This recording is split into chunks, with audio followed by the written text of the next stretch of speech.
फिर ये सब कुछ आपको अपने शौहर से पूछना चाहिए, वही बता सकता है। आप मुझसे क्यों पूछ रही हैं? क्योंकि वो सब मुझसे ये कहकर सच्चाई छुपा रहे हैं कि मैं बीमार हूँ। सुना है कि अदनान साहब को पता है कि वो कहाँ गई हैं। वो ईशा के बाबा और सिनान नामी शख्स के पास गई हैं। तुम्हारे हामिद से कोई मतलब नहीं मुझे। अपनी बेटी को लेने आया हूँ, हटो सामने से। कहा ना नहीं। तुम्हारी समझ में क्यों नहीं आ रहा? अब्बास दबीर आया है यहाँ। सामने से हटो, अंदर जाना है मुझे। क्या बताया तुमने उसे? मुझसे क्यों पूछ रहे हो? अगर हिम्मत है तो अपनी बीवी से जाकर खुद पूछो। मेरा मतलब अपनी साबका बीवी से। क्या बताया तुम्हें उसने? तुम्हें क्या लगता है?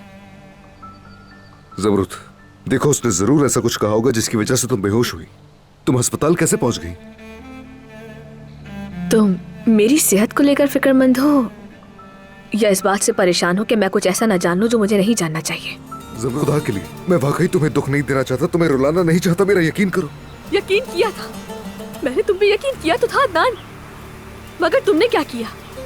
अपनी ही बेटी को रिश्तेदार कहकर मिलवाया मुझसे और उसकी माँ को आया बताया। ज़मरुद, मैंने तुम्हें बताया तो था, ये मेरा फैसला नहीं था, डॉक्टर के कहने पर मैंने ये सब कुछ किया है। मेरा मकसद तुम्हें धोखा देना बिल्कुल भी नहीं था, मैं बस तुम्हें बचाना चाहता था।